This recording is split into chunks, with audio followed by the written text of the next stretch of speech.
जो इकरा, आप एक बार जो रिकॉर्डिंग है उसको ऑफ कर लें। रिकॉर्डिंग का एक जो है ना कॉर्नर पे ऑप्शन आ रहा है, उसको ऑफ कर लें। और जब मैम फिर आपने ऑन कर दी।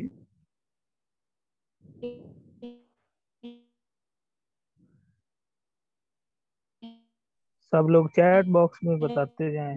चैट बॉक्स में जिनको आइडिया है कंटेंट राइटिंग क्या होता है या आइडिया ही नहीं है, ये भी बताएं साथ। किसी ने पहले कंटेंट राइटिंग का जो है नाम सुना हुआ है, नहीं सुना?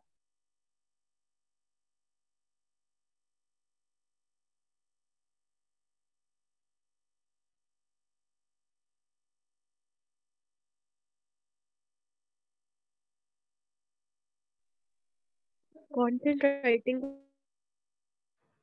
तो हम जो कोविड में हमारे पास ओवरऑल जो जितना भी ये कोविड की वजह से सारा बंद रहा और ये सब कुछ चीजें हुई, उसमें कंटेंट राइटिंग बहुत ज्यादा उभर के सामने आई। सिर्फ इस लिहाज से नहीं, बहुत से लोगों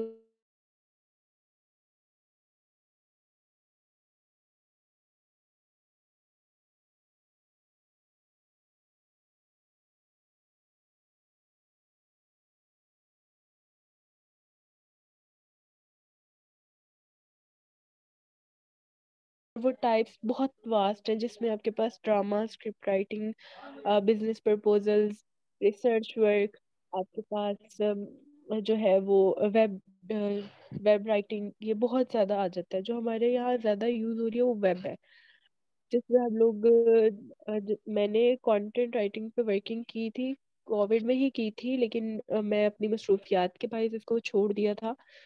तो मैंने थोड़ा अरसा फ्रीलांसिंग पे वर्किंग किया था, मतलब फ्रीलांसिंग के तौर पे एज ए फ्रीलांसर वर्क किया था।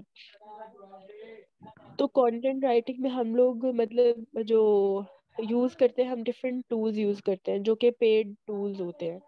वो बहुत ज्यादा टूल्स होते हैं। लाइक हम लोग ग्रामरली का जो है वो एक बहुत पेड वर्जन होती है, वो यूज करते हैं, क्योंकि हम लोग एग्जैक्ट नहीं लिख सकते, कहीं ना कोई कोई गलती हो जाती है। इसके लिए टूल्स बने हुए यूज करते हैं। जितना भी आप जो भी आप डाटा देखते हो, आप गूगल करते हो किसी भी रिसर्च आर्टिकल, या फिर आप कोई एक वर्ड लिखते हो, उसके पास आपको इतने ज्यादा आर्टिकल्स या जो भी उसके ऊपर लिखा होता है वो आपके सामने आ जाता है। तो हम वो कीवर्ड्स, स्पेसिफिक कीवर्ड्स यूज करते हैं। कीवर्ड्स के लिए भी आपको टूल्स यूज करते हो।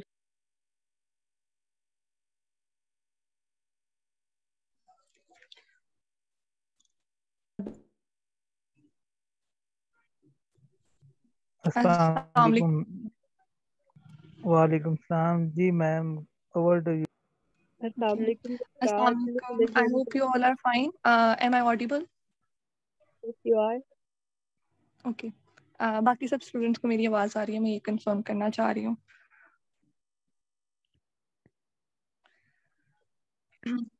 जी जी आ रही है। ठीक है। First of all I am really sorry. मैं फर्स्ट ऑफ ऑल अपोलोजाइज करना चाहती हूँ आप सबसे कि मुझे जो है वो नेटवर्क के इश्यूज कुछ फेस करने पड़ गए, इस वजह से मैं जो है वो लेट आपकी अटेंड कर रही हूँ session. But we will try कि हम लोग इस टाइम पे भी ज़्यादा से ज़्यादा जितना हो सके कवर कर लें। अच्छा, मेरे पहले बहुत सोचा था कि मैं आप लोगों का सेशन कैसे कंडक्ट कराऊं कि जिससे आप लोगों को बेनिफिट हो। आफ्टर अ लॉन्ग टाइम मेरा ख्याल है कि अहमद जो है, सर अहमद, इनकी रिक्वेस्ट पे और ऑब्वियसली इनके पर्सनली मैंने इनके ऑनर में ये सेशन रखा है, वरना मैं सेशंस करना छोड़ चुकी हुई हूँ। तो मैंने फिर सोचा कि क्योंकि अब कर रही हूँ तो बच्चों को भी कोई फ़ायदा होना चाहिए, तो इसलिए मैंने सोचा है कि हम एक कन्वर्सेशन सेशन रखते हैं। सो फर्स्ट ऑफ ऑल मैं चाहूँगी कि आप सब जो भी आपके क्वेश्चंस हैं वो दिमाग में बिठाएं और बारी बारी मुझसे पूछते जाएं। बेटर ये है कि अपने साथ कोई नोट पैड या कुछ भी रख लें और उस पर आप नोट डाउन कर दें कोई भी क्वेश्चन हो, और मुझसे वन आफ्टर अनदर आप लोग पूछते जाएं, ठीक है?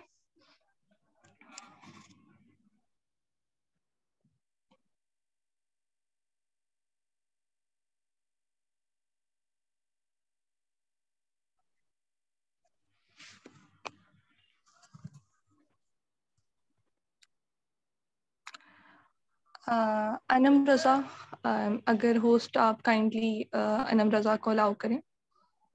आई think she wants to ask something.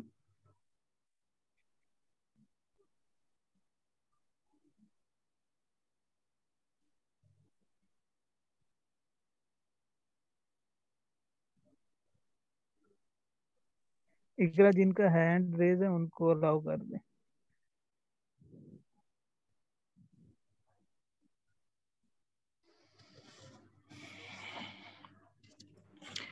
आप सब पार्टिसिपेट नहीं करेंगे तो ये सेशन यूजलेस हो जाएगा. मैं पहले स्लाइड्स पे प्रॉपरली आप लोगों को सिर्फ एक मतलब सिर्फ एक जैसे कह लेंगे वर्बल सेशन में आपको दे सकती थी, बट उसका आपको कोई फायदा नहीं होना था.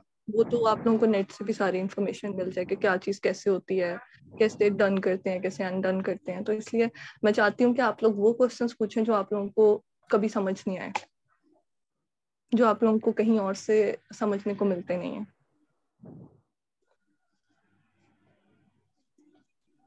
ये मैम मेरा जाती ख्याल ये है कि ये सब इस टॉपिक पे न्यू हैं, तो ये क्वेश्चन कैसे करेंगे? पहले इनको कुछ बताना पड़ेगा तब ये क्वेश्चन करेंगे. मुझे एक क्वेश्चन आ गया है और आई थिंक यही हमारे स्टार्टअप के लिए काफी होगा. यहाँ पे जी जी. अंसा सलीम है, वो कह रही हैं कि what is content writing, scope of content writing और type of content writing, please ma'am explain it kindly. तो हम यहीं से स्टार्ट करते हैं और आप लोगों को इससे आइडिया आता जाएगा कि आपने मुझसे क्या क्वेश्चन करना है. ठीक है. सबसे पहले क्वेश्चन इन्होंने पूछा कि व्हाट इज कंटेंट राइटिंग. तो बेटा मेरा ख्याल है कि अभी भी आपने जो लिखा है ना, इसको हम मैसेज कंटेंट कहते हैं. तो कंटेंट राइटिंग इज बेसिकली कुछ भी आप जो लिखते हो दैट इज योर कंटेंट. आप इंस्टा पे, आप यूट्यूब पे, जगह जगह आजकल इतने ऐप्स हैं, आप लोग पोस्टिंग करते हैं. तो जो भी आप नीचे डालते हैं या जिसे कहते हैं कि जिसको पढ़ के ऑडियंस आपकी अट्रैक्ट होती है, वो आपका कंटेंट होता है. ठीक है. अब जिस तरह कमाने के लिए जो कंटेंट उस साइट पे आ जाए, अगर तो हम कमाने के लिए जो कंटेंट लिखते हैं, जिसको बेसिकली लोग सिर्फ उसको ही कंटेंट समझते हैं कि लंबा लंबा जो गूगल के लिए या क्रोम के लिए लिखा जाता है वो कंटेंट है 800,000 वर्ड्स का.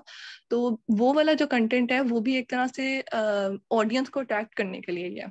बस फर्क इतना है कि हर मीडिया प्लेटफॉर्म की बेस की तरह हम लोग यहाँ पे जो है वो कंटेंट की लेंथ को लंबा कर देते हैं और हम 800,000 वर्ड्स का एक स्पेसिफिक टॉपिक को टारगेट करके लिखते हैं. और उसमें क्या चीज होती है मेन, वो यही होती है कि हमारी ऑडियंस अट्रैक्ट हो सके. ये कंपनी बेस्ड होता है. जिस तरह के अब आप गूगल पे लिखते हैं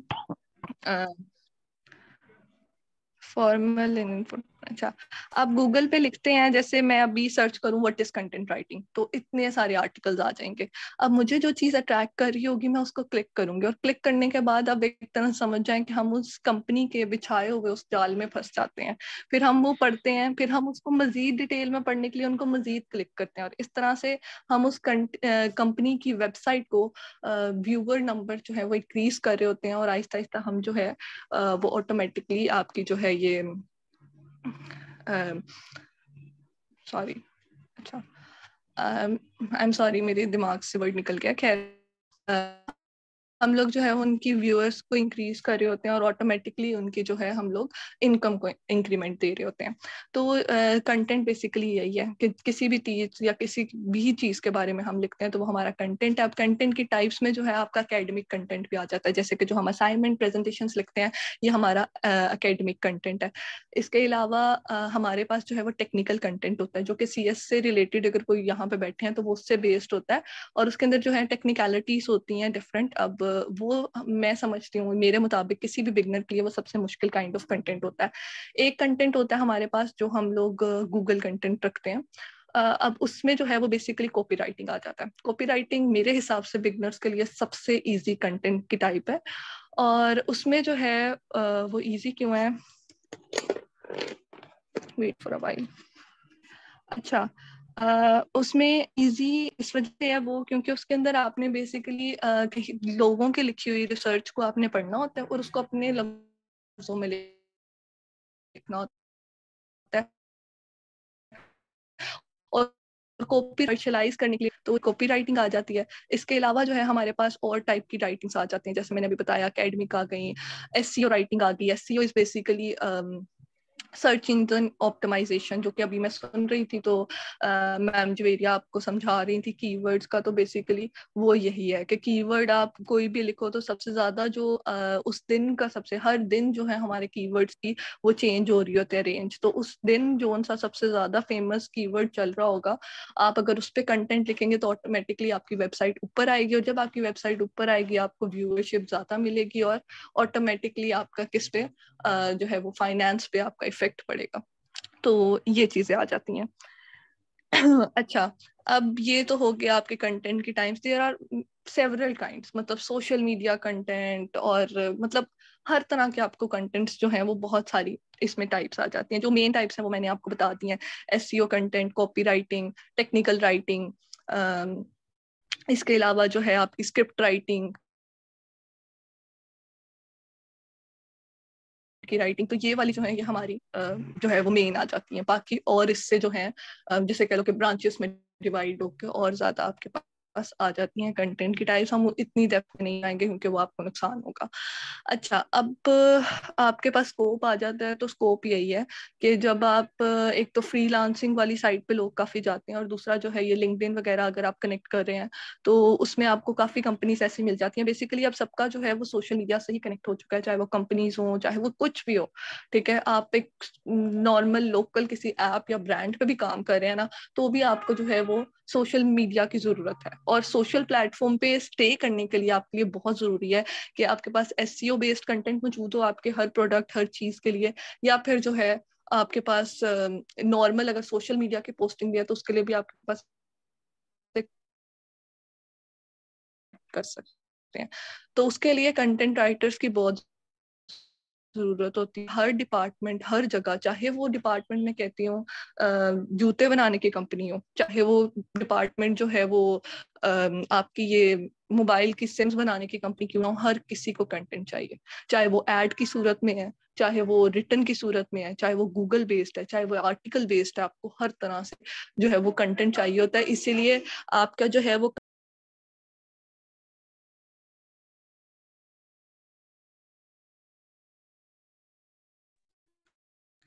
आपको जो है वो कंटेंट की हर जगह जरूरत है, और इसी तरह कंटेंट राइटर्स की डिमांड भी जो है वो मार्केट में इसी तरह इंक्रीज हो रही है।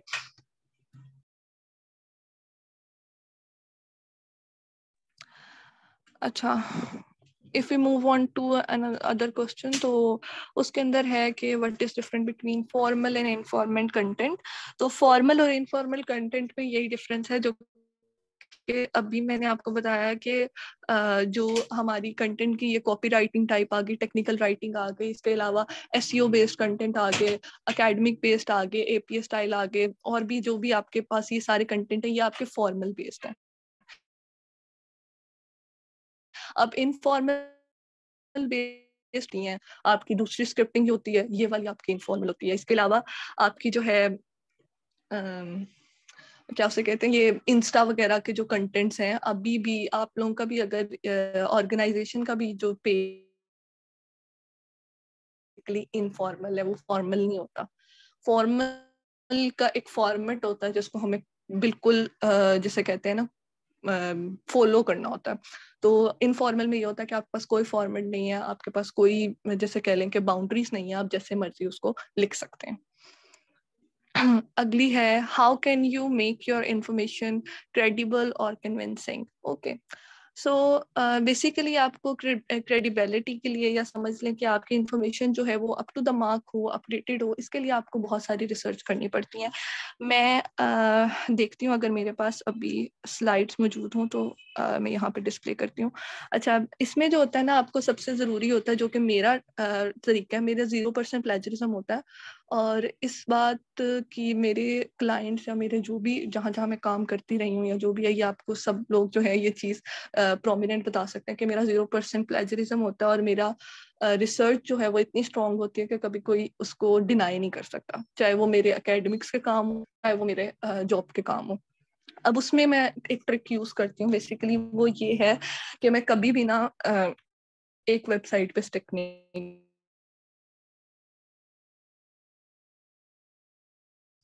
और मैं गूगल स्कॉलरली से लेकर आपके नॉर्मल गूगल तक हर जगह ना टैब्स खोल लेती हूँ, बहुत सारे, जितने मुझसे खुल सकते जितने पेज पे अवेलेबल आ रहे हैं, फर्स्ट पेज पे या सेकंड पेज पे, मैं उन सबको खोल लेती हूँ और उसके बाद मैं हर जगह में से जो है वो पढ़ती हूँ। जैसे हम कहते हैं कि स्किम करती हूँ, कि बस नज़रों से गुजारती हूँ और उसके बाद जो है उसमें जो जो मुझे मेन पॉइंट्स नजर आते हैं मैं उनको कहीं नोट डाउन कर लेती हूँ या फिर कॉपी पेस्ट कर लेती हूँ, वही वाले सेम जो चीज़ें मुझे अच्छी लग रही हैं।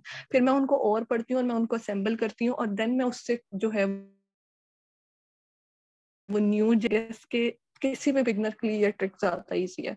तो इस तरह से आप जो है अपनी ज्यादा कन्विंसिंग जो है वो बना सकते हैं या क्रेडिबिलिटी जो है अपने उसमें ला सकते हैं काम में।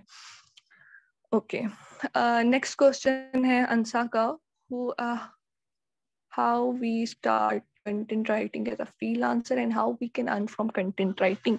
Okay, so basically हमारा आज का सेशन था नहीं ये वाला जो मैं समझाने लग गई हूँ। अगर मुझे पता होता कि आप लोगों ने कंटेंट वेस्ट लगाना है तो मेरे पास स्लाइड्स मौजूद थी, मैं पहले से वो शेयर करवा लेती और डिस्प्ले कर देती।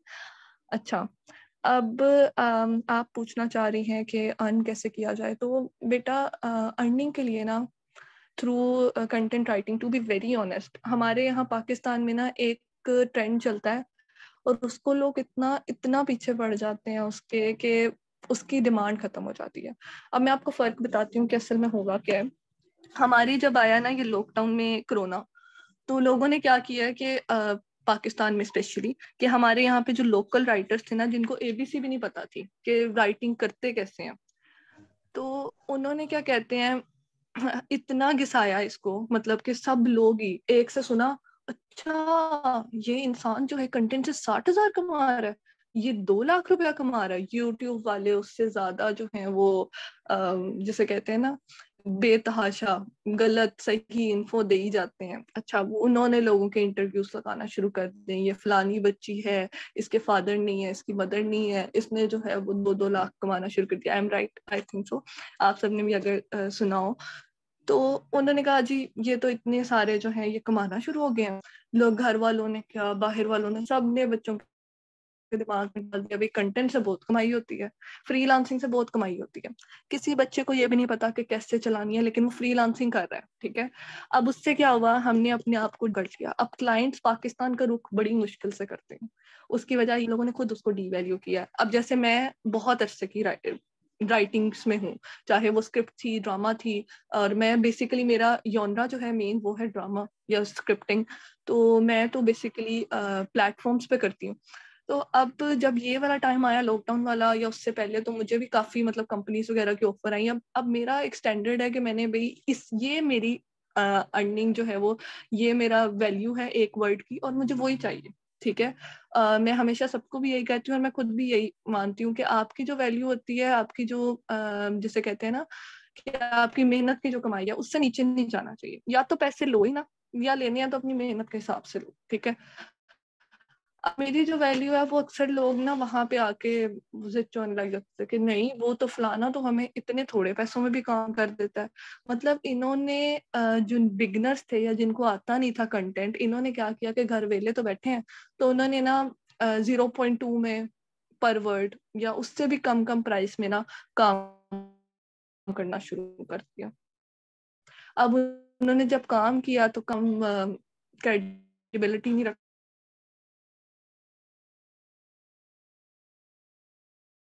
अब इस तरह करके क्लाइंट्स का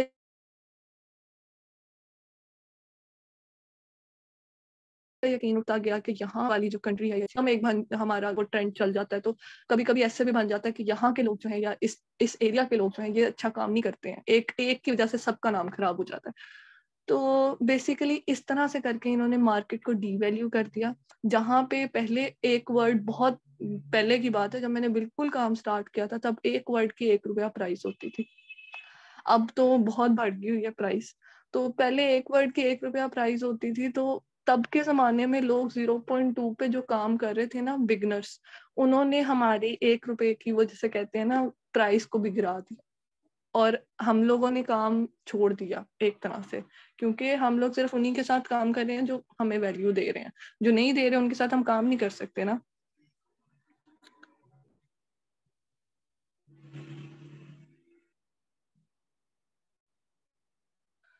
अच्छा, तो इस तरह करके जो है ना आपका फ्रीलांसिंग की मार्केट जो है वो बहुत डिवैल्यू हो चुकी है, और अब जो है वो आपको फ्रीलांसिंग पे ज़्यादा काम नहीं मिलता। एंड रियली सॉरी टू से आजकल राइटिंग के काम में आपको पैसे उतने ऑफर नहीं हो रहे, और अगर हो रहे हैं तो ज़्यादा मेहनत के बाद आपको थोड़े पैसे मिल रहे हैं, या फिर कंपनीज जो हैं वो ऑनलाइन वाले पे ट्रस्ट ही नहीं करती, वो आपके ग्रेजुएशन की या डिग्री लेती हैं और आपको वहाँ अपनी कंपनी में बिठा के काम करने के लिए कहती हैं, जो कि स्टूडेंट्स के लिए बहुत मुश्किल काम है। तो मैं ज़्यादातर रेफर नहीं करती हूँ कि आप लोग जो है वो कोई भी इस तरह के काम शुरू करें या एकेडमिक वर्क करें। एकेडमिक वर्क तो मैं बिल्कुल खिलाफ हूँ, क्योंकि उसमें आपको क्लाइंट बहुत खपाता है और आपको पैसे बहुत कम देता है। तो बस यही है। बाकी ये है कि आपकी जो अर्निंग वाली साइड है, अगर आप कहेंगे और आप अपने जो भी आपके सीईओ हैं या जो भी हैं किसी से रिक्वेस्ट करेंगे, तो मैं अपने आपके लिए टाइम निकाल के उसके लिए मैं अलग से आपके लिए स्लाइड बेस्ड जो है वो मैं आपको सेशन दे दूंगी। अभी इनकी बात भी ठीक है कि एहसान यूसुफ चाहते हैं कि मैं गिवन टॉपिक के मुताबिक ही सेशन दूं, तो हम उस पर स्टिक कर लेते हैं अभी फिलहाल।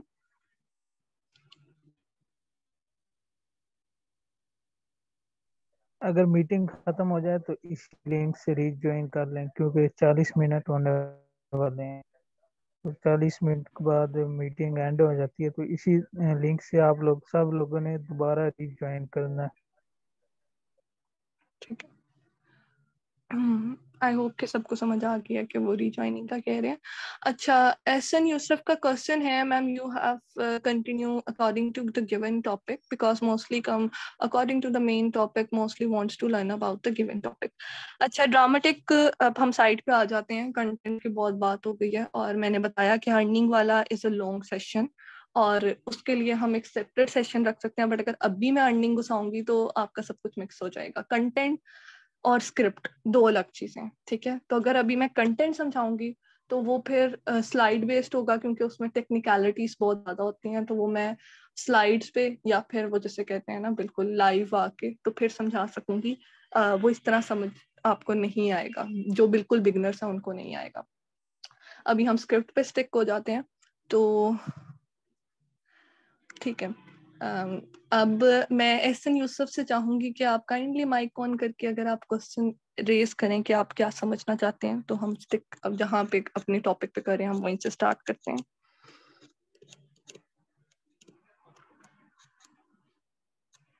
जी Ehsan Yusuf, if you can hear मी।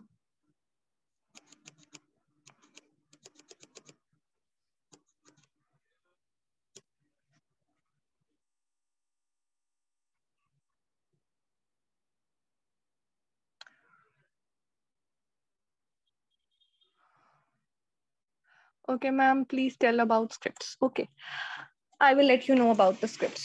अच्छा, कभी आपने स्क्रिप्ट का कोई फॉर्मेट देखा है? मुझे इतना कोई बता सके कि कभी भी किसी ने देखा है कि स्क्रिप्ट लिखी कैसे जाती है?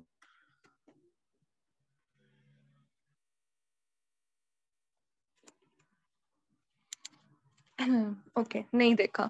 चले, मैं अभी जब ये हम रीजॉइनिंग करेंगे ना, तो मैं आपको एक स्क्रिप्ट खोल के भी दिखा दूंगी, ठीक है।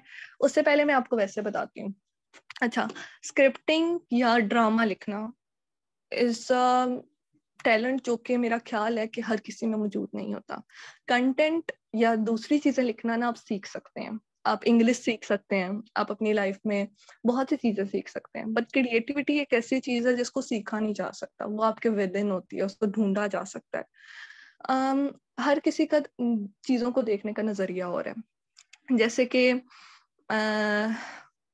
मैं आपसे कहती हूँ कि अभी ये सामने कोई पौधा है, या समझ लें कि यूजलेस सी चीज है कोई, ठीक है, कोई फल ही पड़ा हुआ है, मैं आपसे कहूँ इसको इसको बताओ देख के आपको क्या नजर आ रहा है, या इस पे आप कोई स्टोरी बना सकते हो। हर किसी का नजरिया अलग होगा, कोई इसको हैप्पी साइड ले जाएगा, कोई सैड साइड ले जाएगा, कोई कुछ, क्योंकि ये क्रिएटिविटी बेस्ड है और हर इंसान की क्रिएटिविटी जो है वो दूसरे से अलग होती है। और इसमें जो है वो कोई सही गलत वाला चीज या है ही नहीं क्वेश्चन कि भाई सही क्या कौन सी साइड होगी, नहीं है। Creativity is creativity. आपने अक्सर देखा होगा, जैसे कि मैं अक्सर बहुत ज्यादा मॉक कर जाती हूँ कि अक्सर ड्राइंग्स या पेंटिंग्स आप देखो तो आपको बहुत हंसी आती है कि इनमें तो कुछ है ही नहीं, हम ये लगाई भी किसने और ये इतनी महंगी बिक भी क्यों रही है, मेरे भी हमेशा ऐसे ही क्वेश्चन होता है कि ये इतनी महंगी बिक क्यों नहीं है, क्योंकि जो लोग इंस्पायरेशन से ले रहे हैं वो किस सेंस में ले रहे हैं वो, तो इसलिए हर किसी का माइंडसेट अलग होता है। और आप ये ना समझे कि कोई टैलेंट आपके अंदर मौजूद नहीं है, फर्क ये है कि आप उस टैलेंट को बाहर निकाल नहीं रहे हो, आप सोच नहीं रहे हो कि वो टैलेंट है मेरे अंदर या मैं कैसे उस चीज को जो है वो अचीव करूं। If I let you know about me,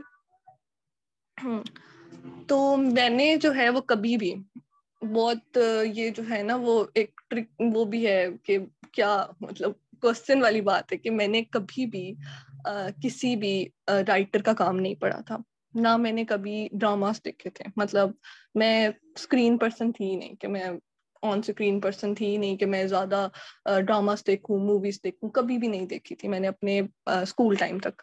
तो जब मैंने फर्स्ट टाइम लिखा ना तो मेरे पास बस टॉपिक था और मैंने सोचा गूगल मेले में इंसान करके ट्राई करके देखते हैं क्या मिलेगा। और जब मैंने उसको लिखा और मैंने सिर्फ हुआ क्या था कि मैं उसके दिमाग में उस टॉपिक को मैंने कहा इस पे लिखा भी जा सकता है। आई गेस तब टॉपिक था डैम बनाओ पाकिस्तान बचाओ काइंड का एक टॉपिक था जिसके ऊपर उन्होंने कहा था कि आपने खुद से सारा कुछ जो है वो कंसेप्चुलाइज करना है, उसको आप चाहे फिक्शनल करें चाहे नॉन फिक्शनल करें, आपने कुछ करना है। अब नेशनल लेवल पे कंपटीशन था, मैंने कहा ठीक है, मैंने कहा चलो लिखते हैं, जैसे होता ही है ना दोस्तों में कि चलो ट्राई करके देख लेते हैं क्या हर्ज है। तो मैंने शुगल में बस ऐसे ही सोचा, दिमाग में था, सो गई, सो के उठी तो दिमाग में खुद ब खुद ही ना दिमाग चलने लग गया कि ये करते हैं, इसके बाद ये होगा, इसके बाद ये होगा, जैसे पूरा एक प्ले जैसे स्टेज पे चल रहा होता है वैसे दिमाग में चल रहा था। तो मैंने पेंसिल पकड़ी और मैंने 10 मिनट में लिख दिया। अब जब मैंने लिख दिया तो वो जब वहां गया है इतनी 1000 स्क्रिप्ट्स में से एक सिलेक्ट करने